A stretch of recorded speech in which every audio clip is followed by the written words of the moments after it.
Hello everybody and welcome back to Spellweaver. So, balance changes. Yep, it is again. So I gotta get over those quickly. Aside from that, we have... Ooh, hello! Well, but it's 30,000 gold for 555 fame. It's kinda lame, but whatever. Too bad, I'm afraid I cannot hit today's free rolls. That would help. Anyway, yeah, I kinda want to get this done quickly because I have a few points to talk about today. And I would really like to fill the rest of the time up with the Crystal Fiesta from yesterday, from Wednesday. And it already is like an hour-long video on its own. So let me get quickly to the point, because today we're gonna talk about, first of all, balance changes, second of all, the Ivia Open Cup tournament, and third of all, Crystal Fiesta, I guess. So, let me get straight to the point. The balance changes. Now, honestly, the patch was mostly to fix a lot of bugs that were still in the game. Just like I'm not gonna go around the whole patch notes and all the things that were changed. I'm just gonna go about the cards that were changed. Oh my god. So, the changed cards. Morning Fairy, Shrieking Banshee, and Diogen. And honestly, this is like basically get rid of everything. Now, okay, I am maybe kinda going a little bit too much over it, because Morning Fairy, well, Morning Fairy was not that much of a problem itself, but apparently some people started synergizing it with Shrieking Banshee too much, and that's what led to, first of all, demise of the Shrieking Banshee, and second of all, the kind of preemptive nerf to Morning Fairy. So let me get the Morning Fairy first. Now, Morning Fairy now gains energy only when non-summoned creature dies. Before, she used to get creature energy like always, whenever any creature died. So it's a slight debuff, although, you know, in general, for nature decks, that's not that huge of a deal, because nature is not really summoning that much, but yeah, again, combining it with overpowered Banshee combos, yeah, that could have been really, really bad. So getting away from her for a moment, you know, let's leave Shrieking Banshee for the last part, because that's horrible. Diogen, Wandering Pilgrim. Now, Dio was changed to cost 1 more and to have 1 more health. These changes does 2 things. First and foremost, it slows him down a little bit. But that's, you know, not that much of a thing. The most important thing it does is that it prevents Diogen from being returned with in still life. I mean, let's get this straight. Diogen is still a pretty powerful card, because the overall of his text remained the same. So you can still return cards with cost of 1 or less from your graveyard. Your level 1 creatures without Valor still get Valor. So that's all nice and dandy, but first of all, you will have to play him a little bit later, and more importantly, you can no longer infinitely recycle Diogens with instill lives, which is something that was happening. And since Diogen is a pretty big threat, you know, people were always going heavy into getting rid of him. But at the same time, people who were running those, they were, you know, either playing more and more copies or instilling them like forever. So he got slightly balanced. So let's say this change is okay-ish. I don't really know. I don't really play nature. I think nature is totally wasted. Anything that nerfs nature is right now awfully horrible, because nature sucks and nature doesn't need more debuffs, because nature is at this point like only viable as a mediocre support aspect, nothing more. Diogen is still powerful, slightly slower and non-recyclable as much, but still powerful AF. And then we go to my freaking Banshee, which I said that after the changes, the only thing that the Banshee now is good for is to turn them into shrines. Let's get to it. Flying. When Shrieking Banshee enters the field, summon an Enchained Soul onto the field for each non-summoned creature that died this turn. Wow. Now, okay, I do understand that, you know, Shrieking Banshee being like, especially comboed with Morning Fairy, which is something that, yeah, honestly, I didn't really see that part, and it wasn't really going. But Shrieking Banshee, you know, it was powerful AF. I do understand it. But this is not the way to fix that card. I mean, considering that decks running Shrieking Banshee, they relied heavily on summoned creatures. Because they were mostly due to other shrines, other souls from hunts. Okay? And it's like, honestly, Hunt is already so limited itself. There is only a handful of cards that you can easily play Hunt on that will be truly beneficial to you. We're talking about cards like, I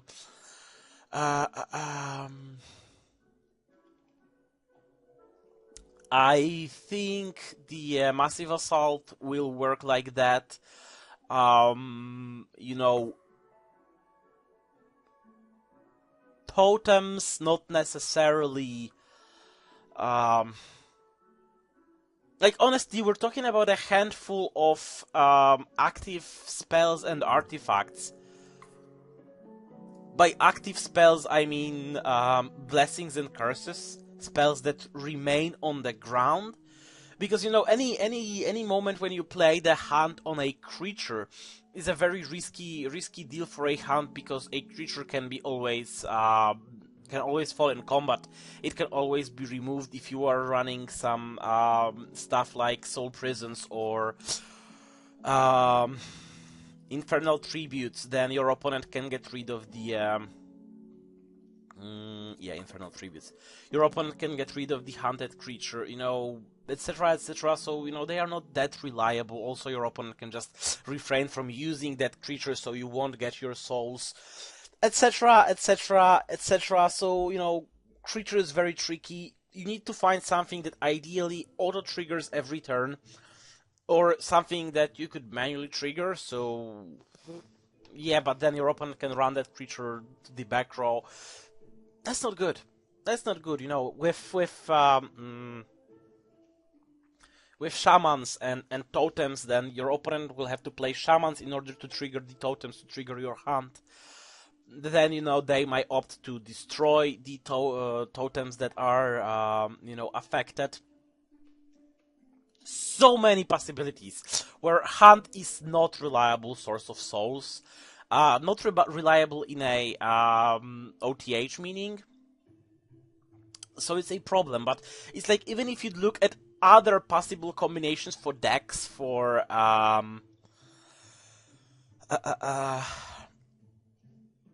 corruption, like, corruption relies so strongly on it. First of all, we have these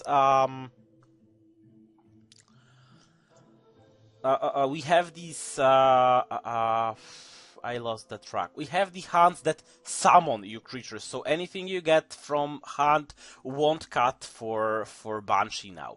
Then we have flesh sculptors that summon you the zombies, so anything from that won't count. Then we have creatures like Infected Survivor, who dies to summon a zombie legionnaire, so after the fact, those legionnaires dying again, they won't affect the Banshee. And the amount of summon in your average whatever it's called, in your average corruption deck is so huge. It's like the same with Xiara. Like, everything that dies with Xiara, it turns into a summoned soul. Reign of the Underworld. Yeah, sacrifice this creature, summon an enchained soul onto the field. But it's like you have to pay 2 resources for every creature you sacrifice. So it's not like you can really get mass killing and get a lot of summons this way. It's like, it would be nice if you could reasonably get, 5, 6 creatures dying, non-summoned creatures dying a turn, so you could get the souls from the Shrieking Banshee. But at this point, like, honestly, well, you can either take a Shrieking Banshee that would trigger on non-summoned creatures dying, or you can friggin' take Spoils of War, sacrifice 3 of your souls, and get 3 more souls from Spoils of War. So what's the point? So honestly, I really think, and some people already said that putting like a hard cap on Shrieking Banshee would be a way better idea. Because I do understand that, situations where I'm wiping my board of 20-something creatures with Suffocate, okay? Because I had like, not even 20-something creatures, well, yeah, let's say 20-something creatures, because I freaking have like Tombs of the Damned. I have already a Shrieking Banshee on the, well, Tombs of the Damned wouldn't count. But if I had Tombs of the Damned with Xiara, okay, a Shrieking Banshee, a bunch of souls already, like, I already have like 10, 15 souls in the play, some zombies, a couple of Shrieking Banshees or whatever, the Mesmerizing Spirits, and I'm suffocating the board, whatever, let's say that my opponent also has something. So let's say I'm suffocating a board of 20 creatures, and in that setup it is easy, okay? Because, of course, souls are way too weak, Suffocate, is pretty much mass destruction, I can suffocate 20 creatures at once. On both sides, we have this mass wiping of the board, and then I smack a Banshee, and it heals me from start to win. Okay, not to mention all the possible healing I could have had earlier. So situations like this, okay, this is overkill. And, in situations like this, not to mention this, like, I could, be nearly dying, I could sacrifice 20 souls to get 20 health, summon a Banshee on top of that, and then I will be, like, having 40 souls, which is, like, insane. So, it's like the reason that Banshees stack on top of each other. That's a problem, because they shouldn't do that, okay? If you could, like, get your kills or whatever, and like, imagine Banshee summoning the creatures at the end of your turn. For each creature that died this turn at the end of your turn. So you couldn't, like, insta-mill Banshees into because it's like, you drop one Banshee, it drops you, like, 5 or 6 creatures. You sacrifice them, and the second Banshee you drop, it drops you twice as many creatures as the first Banshee. And that's the problem. This is where Banshees get insane. So, actually, now thinking about it, it's like, too bad it didn't dawn on me anytime earlier, but actually that would be, like, the best thing, since you can theoretically go and sacrifice those souls in the next turn, and, well, of course there is the risk of some mass removal, like fire blasts and stuff that could, hurt those creatures significantly. I mean, that's like fixing the problem on 2 levels at once. Because honestly, this is one of the problems that was with Banshee. That not only it could have spawned insane amount of souls at the same time, she could also, like, insanely quickly sacrifice them and overheal, so you had no way of countering it. Now, not only it would be less broken, but it would allow you to counter it.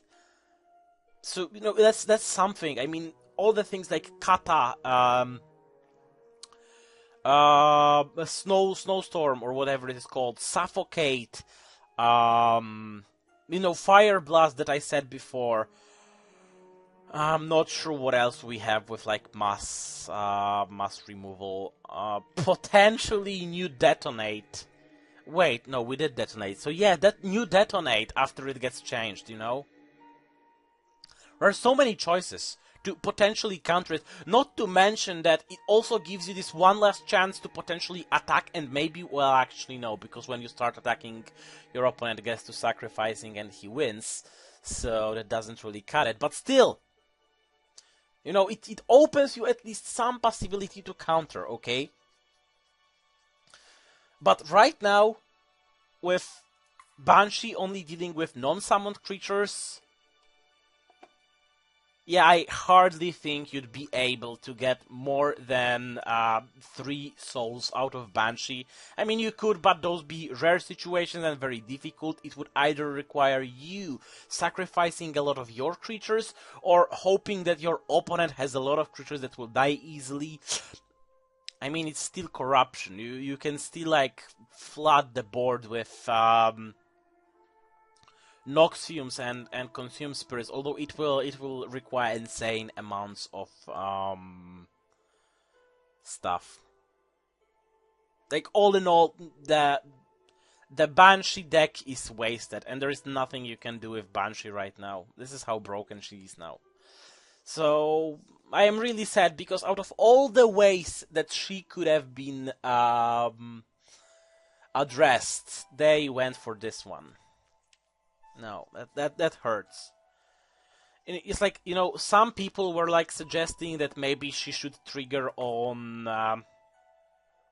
only non-enchained soul creatures or only non-spirit creatures. Those would make some sense, but you know, they would still have those bad implications of ruining the core principle of the deck. And the problem is, you know, we cannot just break everything, because this is what I was raging about. It's like breaking the control meta and you know, favoring again the stupid rushes, because that's where this is going. This was the card that was purely control, and now it's been turned into a, well, now it's been turned into a useless card. And with that said, it's like, well, so I can either go for traditional mono control on Vesdaris and stealing creatures and Succubus and reanimating and shit, or I can go with Zombie Rush. This is all choices for the corruption right now. Because the third good choice, that was the well, there is still the discard. Well, okay, never mind. I mean, that's like, this is corruption. Let's not keep forgetting about the fact that this is corruption, and corruption is, well, you would have to a lot of cards to corruption, because corruption is so strong. Anyway, that definitely means I need to do the new deck, because Mono Souls is not viable anymore, which makes me sad, because it was a really nice deck, even with all the little quirks that were like totally unpolished in this, like this random Succubus, these Tombs of the Damned, like this one Suffocate, because I don't have more Suffocates to work with. It was still a really nice deck. Anyway, Ivia. I want to also talk about the Ivia a little bit, and more importantly about the Evian decks I have made. Yes, I am saying plural, because in the end of the day I end up making 2. Now, a little bit of clarification. So, Ivia, or more precisely, Ivia Open Cup 2nd edition, is a community-organized Spellweaver tournament, if you are not aware of it. Yeah, with quirks like deck restrictions, where every player was assigned a hero. A second aspect, they have to use hero. Second aspect, a card that they cannot use, and a card that they have to include 4 copies of in their deck. The tournament, being community organized, it still offers a decent rewards, like $100 for the winner, a choice of premium card back for winner and the second place, if I remember correctly. Vanguard X singing you the Canadian anthem or something like that. Yeah, totally. Best reward ever. Regardless of the rewards, or prizes, should I say. You know, it's largely made for fun, especially with these deck building restrictions. So, okay, this is the second edition of the Ivia tournament, as I have probably already mentioned. The first edition was slightly different, in which there was no this deck building restrictions, although the basic idea was the same. So you play 3 rounds with each of your opponents, so 2 wins. Your deck consists of 60 cards, plus you've got a 15 card sideboard, so you can edit your deck in between the games, and like the editing is only allowed from the pre-made sideboard. Yeah, oh, and also for this edition there was like a list of... Initially they said 10, but in the end I believe it ended up being a 16 bond cards, including stuff commonly classified as overpowered, like Diogen, Trigon, CFC, I think Suffocate was there, and a few other cards I don't recall. There's a list of those cards floating on the screen. So regarding the player requirements, I was faced with the challenge of building my deck based on basic Darius, with the mandatory card being 4 copies of Fire God Temple. My second aspect alongside Wisdom was Rage, and I was banned from using power discharges. Ouch. So when I was building the deck, I basically had 2 ideas. I mean, I had a few more, but those 2 were like the final ideas that I've been testing a little bit before registering them. I was thinking about going either the what I in the end called RW Ivia EN, which stands for energy, and this is pretty much an energy-based deck. Or the second deck, that is the what I called the Ivia AG, which stands for aggro, who would have guessed, which is more of an aggression-focused deck. And, okay, wow, this wouldn't even be valid. Good thing I didn't go with it. I mean, guess then I would have to stuck the Cinder Flames in it, and it would work. No, it still wouldn't, because I don't think that the standard shrines count. Whatever. So the idea is that you needed to include at least 10 cards of a of the second aspect. So yeah, this is actually not valid. I mean, I guess I would have realized. So, since I was forced to use the Fire God Temples, something that plays on the target emblems, yeah, this deck like took 3 Cannonades and 4 Flame Rune Warriors. Gruuls would be like a good idea, but I don't have Gruuls. I mean, I have like 1 copy of Gruuls, and I already had to waste a lot of shrines. Like, I think I had only 2 Fire God Temples, so I had to craft 2 more, and they are friggin' rare. I mean, for something that useless, they are rare. Ouch. So yeah, I basically wasted a decent amount of shrines to craft those. And yeah, well, as you see, this deck was basically like kind of a Goblin Rush, supported with some flash freezes. Oh, Fireballs were also banned. So yeah, this is why you see no Fireballs here. Instead, I'm getting 4 flash freezes. I would have taken the power discharges as well, but well, I was banned from using them, so you see where this is going. Stuff like Flame Rune Warriors, Cannonades to deal damage, you know. Goblin Warriors, Lizard Barbarians, Gibbos and Ronnies, Goblin Fireworkers and Goblin Anarchists, face damage, nothing more. Massive Assaults, more face damage. This deck was basically with the idea of rush, face damage, kill, and the sideboard for this deck consisted of 4 Cinderflame subordinates, 1 Grulz because I had only 1 Grulz, the 4th copy of Goblin Anarchist, 4th copy of Cannonade, 4 Raki Berserkers, and just a couple of Firebrand Goblins and or Orc Javelineers, in case either A, speed was needed. These are these 6, in case I needed more speed, and these 2 are mostly in case if I needed something with a little bit more attack, more health, something a little bigger body. Also, that thing was like potentially some sort of body that would do something, I guess. I mean, yeah, I put 4 of those, even though I had only 1. The matter of fact is that in the end, in the deck I've chosen, which was more of the energy based. Oh, Fire, of course, they count because they are friggin' skill shrines, so they count to the card limit. So I have like 4 of those, 3 of those. That gives me a total of 11 rage cards to play with, so I'm good.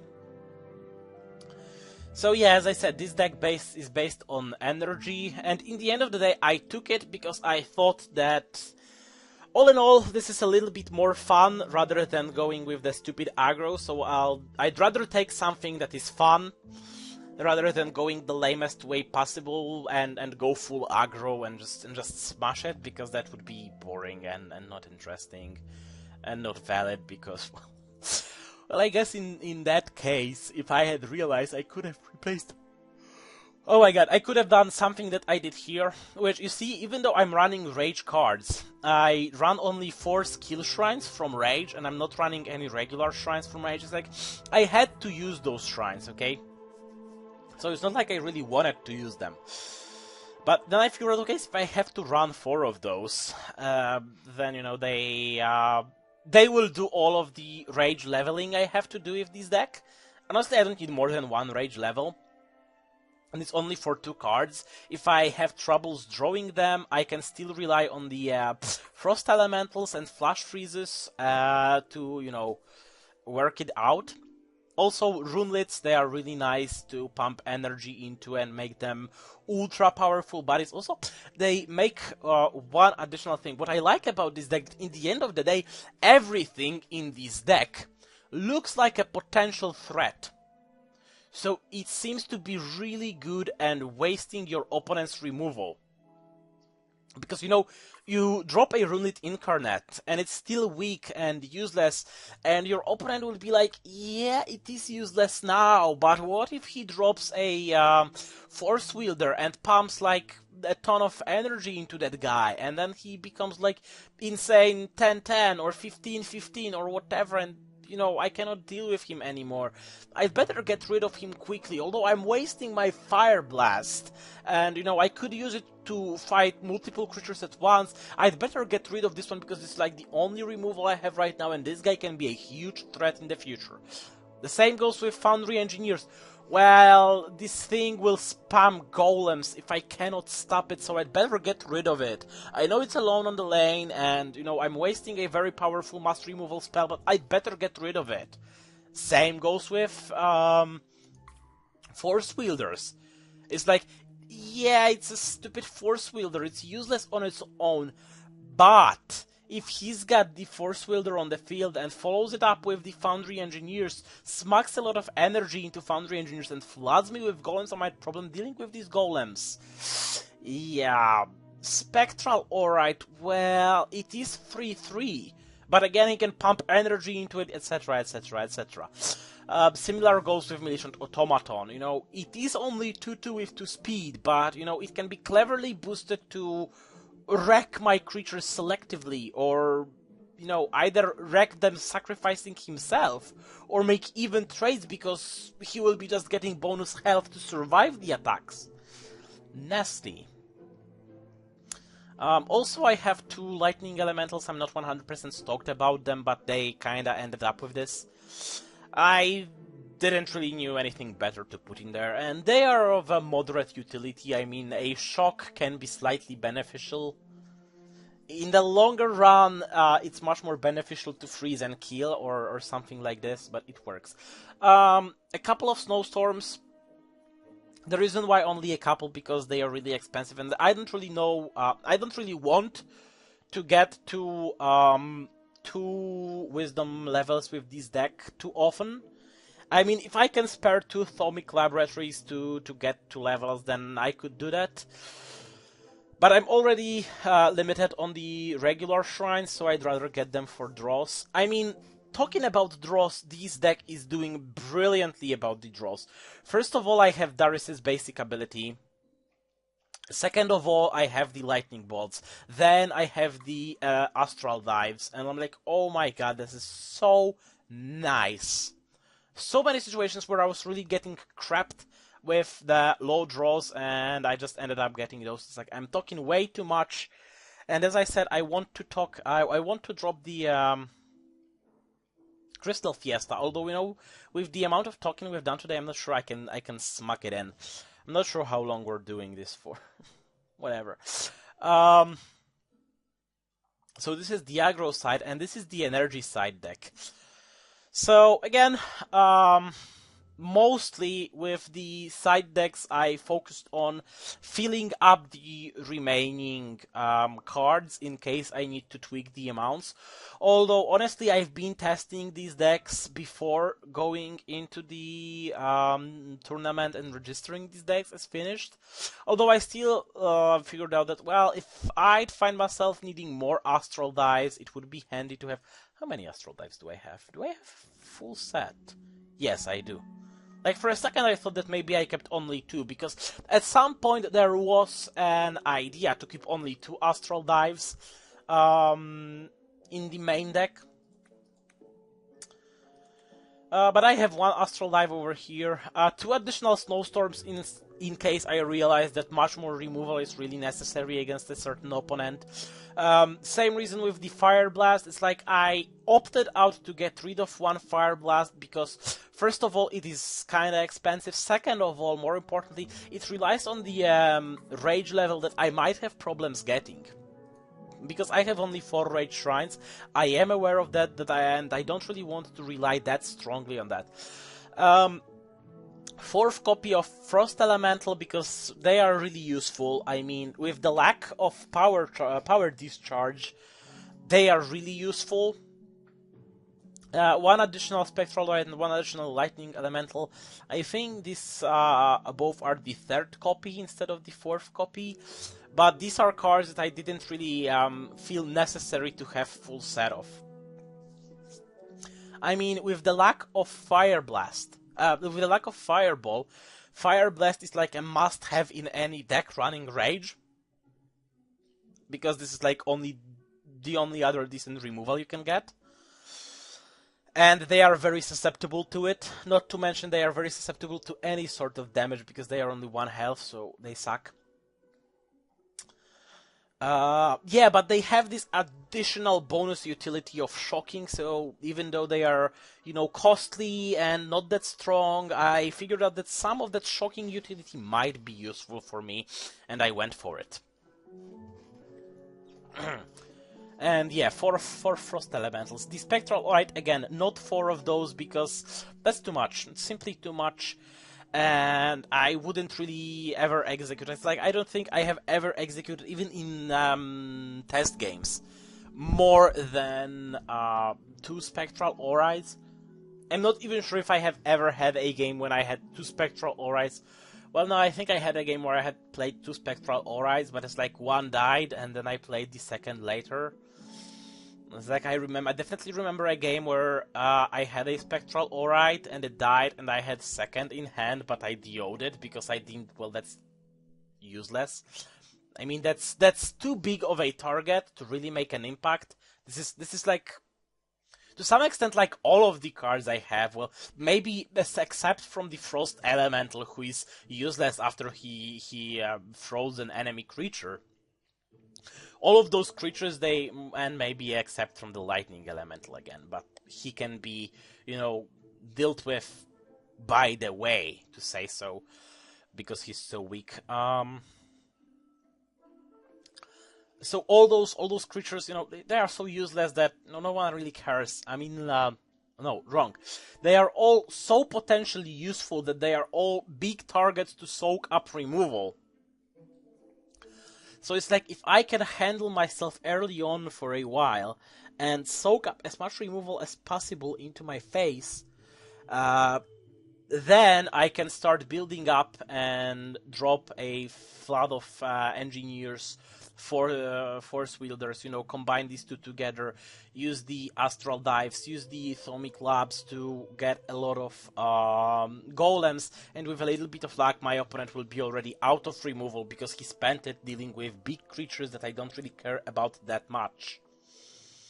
It's like, if he wasted it on my Foundry engineers, then I'm grinding ultra overpowered runelets. Yeah, and Force Mages. I mean, can you not include Force Mages in energy deck? The shield emblems on these guys are really useful, and I've been really using them. Well, I guess I could even say that I was abusing those shield emblems. They help a ton. What else to say? Oh yeah, a little bit back to the energy side deck. So yeah, filling copies, and filling copies, but the things that are not filling copies are 4 force fields and 4 Cinderflame subordinates. Why Cinderflame subordinates? Well, they are largely to counter decks that are heavy on cheap artifact removal, and rather than waste my potentially powerful automatons to be wasted to detonations, because some people had to include detonations, some people had to include ruinations. Yeah, basically the idea was that the cards that were in the cards to be banned for a player, like the Power Discharge for me, those were usually some of the powerful cards, or cards with a good utility, and the cards that were must include were usually BS cards with very little utility, cards that are not really used, or cards that they qualified as memes. There was like one card that is awfully powerful, but they included it just for the sake because it's a meme, and wow. I don't remember what card was it, but whatever. I'm not sure even if anyone got that card. It's like they've been going around all the cards that were included. Also, I'm pretty sure I'm like the only basic Darius in the tournament, so that's a thing. Honestly, I don't know what else I should say about this. I think I said everything. Oh yeah, I think the creme de la creme, which is the Cinder Flames, which I keep forgetting. So why they are so good? Because they utilize energy in a fancy fashion, where I could deal free damage using their energy, okay? And the thing is that it's like I didn't have them. I had only one of them. It's like I already crafted the second one before one of the tournament rounds. Oh, by the way, it's like I'm not sure I will be uploading the tournaments to YouTube. I could, although I'm not 100% sure I will. They are definitely still available to be watched over at twitch.tv/Devirk. So yeah, that's there. Not like I'm encouraging you to tune in because I don't really stream that often. I mean, I've been streaming those because that was an event that was like worth live streaming. I might think about maybe doing more live streams in the future, but it's like I never was totally stoked about the idea of live stream.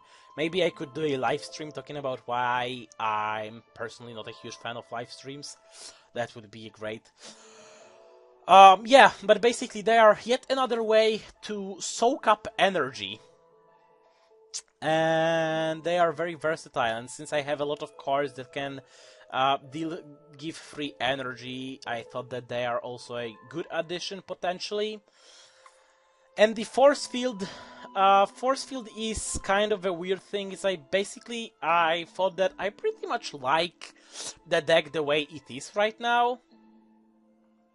And I don't really think I want to change that much. But then I figured out, well, in case my opponent has something that, you know, deals a little bit too much of a poke damage. So, Fire Blasts, I guess. I don't think we really have that much of a poke damage cards anymore. Especially, well, Wall of Flames is still active. I'm not sure if anyone is using Wall of Flames. But, I mean, I'm not sure if anyone was forced to use Wall of Flames, because if they were, and I'm pretty sure no one is. But yeah, Force Field is, you know, potentially to just remove some of the poke damage, help me stay alive. I mean, in conjunction with the guys, whatever they are called, Force Wielders, no, Force Mage Protectors. You know, don't really get enough of a job done with their shield emblems. I wonder what triggers first. If some creature is about to be dealt 1 damage, precisely 1 damage, would the force field trigger first, or would the shield emblem trigger first? That's a good question. Anyway, so yeah, just in case I need much more survivability instead of potential damage or whatever. I mean, Cataclysm is banned.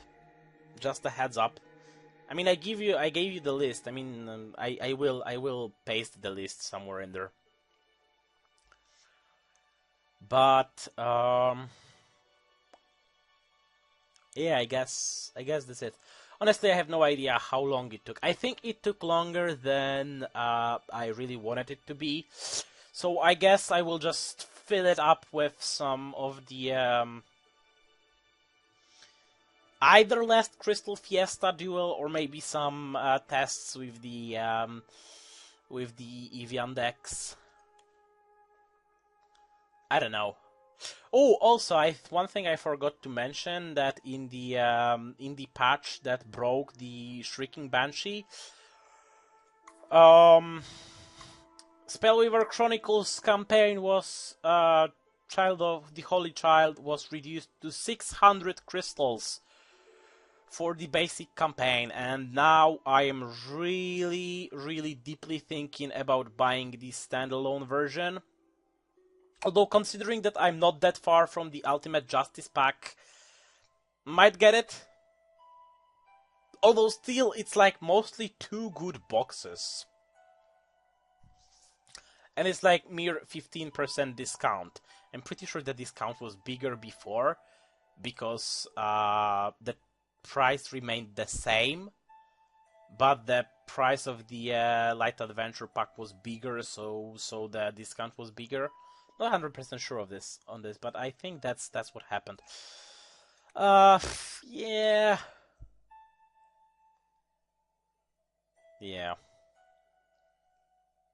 So I'm thinking about the basic one for the sake of getting cards, because the 2 good boxes then on their own don't really seem that tempting, to be honest. And you know, I can always spend the surplus crystals on hardbacks, I guess. Yeah. I really like the Wisdom card deck. Too bad it can be used only on Wisdom heroes. Because like, what else is there?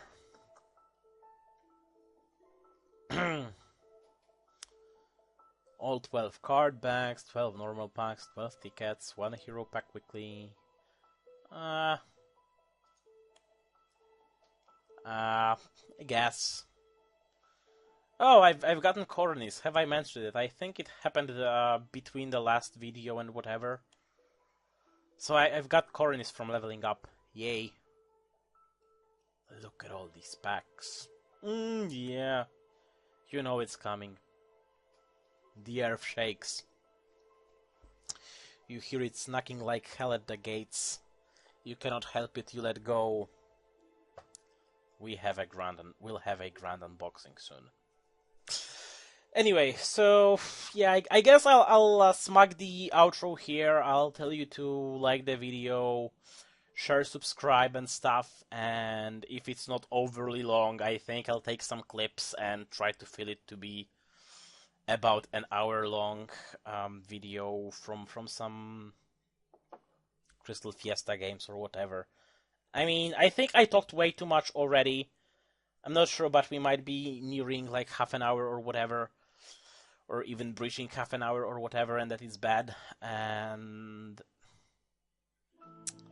the thing is, the last Crystal Fiesta, the video I have of it is like precisely like 1 hour 13 minutes, if I recall correctly. So yeah, too bad I won't be posting it all here. Anyway, that will be it for today. Once again, thanks for watching. I hope you enjoyed the video. If you'd like, subscribe. Share the video, like might consider following me on Twitch in case I will stream or whatever. Or yeah, definitely drop a comment if you would be interested in live streams. So maybe I'd consider making more of those. And yeah, I guess that will be it. Yeah. Once again, thanks for watching, and I'll see you next week. Take care.